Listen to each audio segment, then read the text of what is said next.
बिस्मिल्लाहिर्रहमानिर्रहीम, अस्सलाम वालेकुम। मैं बशर अली और आप देख रहे हैं मोबिलॉग्स 2.0।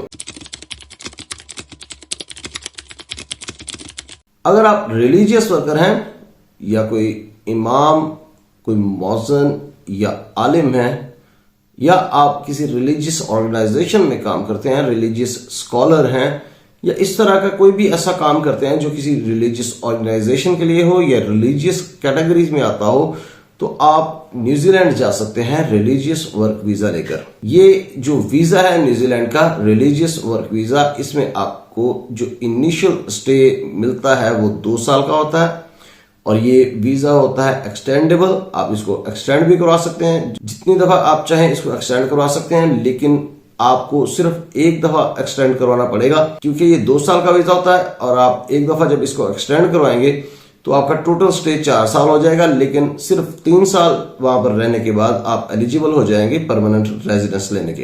तो 3 साल बाद जब आप परमानेंट रेजिडेंस के लिए एलिजिबल हो जाएंगे तो आपका वीजा जो होगा वो 1 साल का अभी रहता होगा, तो आप उस ड्यूरेशन में अपनी प्रिपरेशन करें और परमानेंट रेजिडेंस यानी कि पीआर की अपनी जो फाइल है वो कंप्लीट करें और पीआर के लिए अप्लाई कर दें। इस तरह से आपको नेक्स्ट टाइम इसको एक्सटेंड नहीं करवाना पड़ेगा और आपकी पीआर की फाइल या एप्लीकेशन सबमिट हो चुकी होगी, तो आप पीआर के लिए क्यू में आ जाएंगे। तो इंशाल्लाह जैसे ही आपकी पीआर की एप्लीकेशन अप्रूव होगी तो आप वहां पर परमानेंट रेजिडेंट हो जाएंगे और उसके कुछ अर्से के बाद आपको पासपोर्ट भी मिल जाता है और आप इस तरह से न्यूजीलैंड में सेटल हो सकते हैं, नेशनैलिटी ले सकते हैं न्यूजीलैंड की। अगर आप जानना चाहते हैं कि इसकी बेसिक रिक्वायरमेंट्स क्या हैं, फीस कितनी है, कितनी ड्यूरेशन में आपको ये वीजा मिल जाएगा और बाकी डिटेल्स, ये सब कुछ मैं आपको क्विकली ऑन स्क्रीन दिखाता हूं। लेकिन स्क्रीन पर जाने से पहले मैं आपसे रिक्वेस्ट करूंगा कि अगर आपने अभी तक मेरे चैनल को सब्सक्राइब नहीं किया तो मेरे चैनल को जरूर सब्सक्राइब कर लीजिएगा। जज़ाकल्लाह खैर।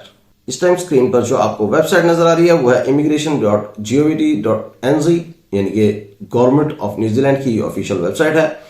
और इसके ऊपर सामने जो आपको वीजा नजर आ रहा है वो है religious worker work visa. Apply online का बटन नजर आ रहा है आपको, इस बटन के ऊपर क्लिक करके आप अपनी ऑनलाइन एप्लीकेशन सबमिट करवा सकते हैं रिलीजियस वर्कर वर्क वीजा के लिए। इसमें सामने आपको लेंथ ऑफ स्टे नजर आ रहा है, वो 2 साल का है। इनिशियल स्टे 2 साल का मिलता है जैसे मैंने आपको पहले बताया, और आप इसको एक्सटेंड करवा सकते हैं, ये एक्सटेंडेबल होगा।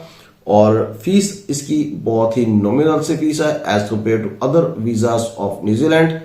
तो न्यूजीलैंड के बाकी वीजाज में अगर आप देखें तो यूजुअल वी जो आपको दिखाई देती है वो 4000 न्यूजीलैंड डॉलर प्लस पे जाती है, और कुछ वीजाज हैं जिनकी फीस नॉर्मल है, उनमें से एक वीजा ये भी है और इसकी फीस सिर्फ $700 है। प्रोसेसिंग टाइम जो है इसका सिर्फ 7 वीक्स है, यानी कि 1.5 से 2 माह के दरमियान आपका वीजा लग जाता है। 80% केसेस के ये प्रोसेसिंग टाइम है 7 वीक्स। इस वीजा पर जब आप न्यूजीलैंड में जाते हैं, एक तो आप रिलीजियस वर्क करते हैं और दूसरा आप 1 साल के अंदर कोई भी शॉर्ट कोर्स जो कि 3 मंथ्स का हो सकता है वो आप कर सकते हैं। इससे ज्यादा आप स्टडी नहीं कर सकते, लेकिन 3 मंथ्स का कोई कोर्स कर सकते हैं। इसमें एक और चीज जो है वो काबिल गौर है, वो ये कि आप अपनी एप्लीकेशन जो सबमिट करवाएंगे उसके अंदर आप इंक्लूड नहीं कर सकते अपनी फैमिली मेंबर्स को, लेकिन आपके फैमिली मेंबर्स जो है वो एलिजिबल जरूर होते हैं आपके साथ जाने के लिए। वो अपनी सेपरेट एप्लीकेशन सबमिट करवा सकते हैं।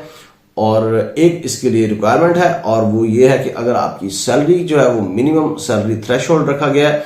अगर आपकी सैलरी न्यूजीलैंड 43,000 न्यूजीलैंड डॉलर और 322 समथिंग है, आप यही समझ लें कि आप 43,500 न्यूजीलैंड डॉलर अगर आपकी मिनिमम सैलरी है एनुअल, तो फिर आप एलिजिबल हो जाते हैं अपनी फैमिली को साथ लेकर जाने के लिए। यहाँ पे जैसे मैं हर अपनी न्यूजीलैंड की वीडियो में आपको बताता हूँ, एंटर योर कंट्री डिटेल्स में जाकर आप अपना कंट्री एंटर करेंगे और वो प्लेस या वो कंट्री एंटर करेंगे जिस कंट्री में आप इस टाइम मौजूद हैं, और उसके बाद आप सिलेक्ट करेंगे मोड ऑफ एप्लीकेशन, यानी कि आप ऑनलाइन अप्लाई कर रहे हैं या पेपर बेस्ड। तो इस तरह जल्दी से मैं ये सिलेक्ट करता हूं, उसके बाद बाकी डिटेल्स आपके कंट्री के हिसाब से आएगी।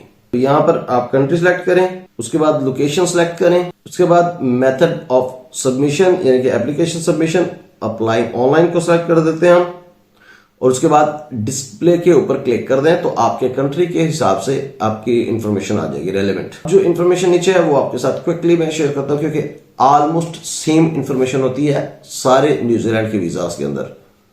थोड़ी थोड़ी जो बेसिक रिक्वायरमेंट्स होती हैं वीजा से रेलेवेंट वो चेंज होती है। सबसे पहले जो है वो आइडेंटिटी आपने प्रूव करनी है अपने आईडी कार्ड से और पासपोर्ट से। उसके बाद आपने हेल्थ सर्टिफिकेट देना होता है, यानी कि न्यूजीलैंड के लिए यूजुअली एक चेस्ट एक्सरे रिक्वायर होता है। उसके बाद कैरेक्टर सर्टिफिकेट यानी कि पुलिस क्लियरेंस सर्टिफिकेट आप कह सकते हैं, वो देना होता है।